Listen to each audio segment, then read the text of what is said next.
జగిత్యాల జిల్లా మోతే గ్రామంలో ఎమ్మెల్సీ జీవన్ రెడ్డి వరిధాన్యం కొనుగోలు కేంద్రాన్ని సందర్శించారు. 10 నుండి 15,000 క్వింటాలకు పైగా ధాన్యం తూకం వేయాల్సి ఉందని, 4,000 నుండి 5,000 బస్తాలు ధాన్యం తూకం వేసి ఇంకా మిల్లులకు తరలించడం లేదని జీవన్ రెడ్డి తెలిపారు. లారీలు లేవనే కారణంతో 5 రోజులుగా ధాన్యాన్ని కొనుగోలు కేంద్రాల్లోనే ఉంచుతున్నారని మండిపడ్డారు. వెంటనే ఉన్నతాధికారులతో ఫోన్లో మాట్లాడి కొనుగోలు ప్రారంభించాలని కోరారు.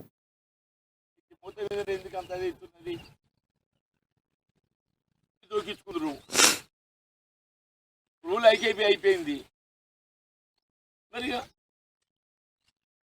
స్టార్ట్ చేయించిన మీద జోకుడు దృష్టి పెట్టాలి. ఎవడు ఇక్కడ మీ నవీన ఎవడొస్తారు ఇక్కడికి? ఉన్నాడు, రమేష్ ఉన్నాడు. చూడండి దీంతో మాట్లాడి నేను మాట్లాడి చేసి మండదు కూడా మాట్లాడి అది ఇక చూకినట్టే కనబడతలేదు కదనే. నమస్తేనే.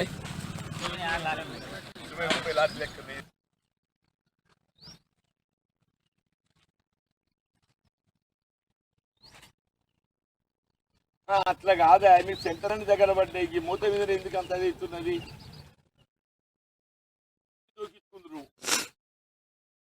రూల్ అయిపోయింది. స్టార్ట్ చేయించిన మీద జోకుడు పెట్టాలి. ఎవడు ఇక్కడ మీ నవీన ఎవడొస్తారు ఇక్కడికి?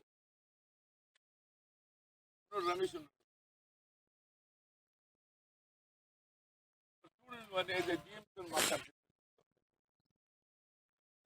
చేసి అది ఇక చూకినట్టే కనబడతలేదు కదనే. నమస్తేనే.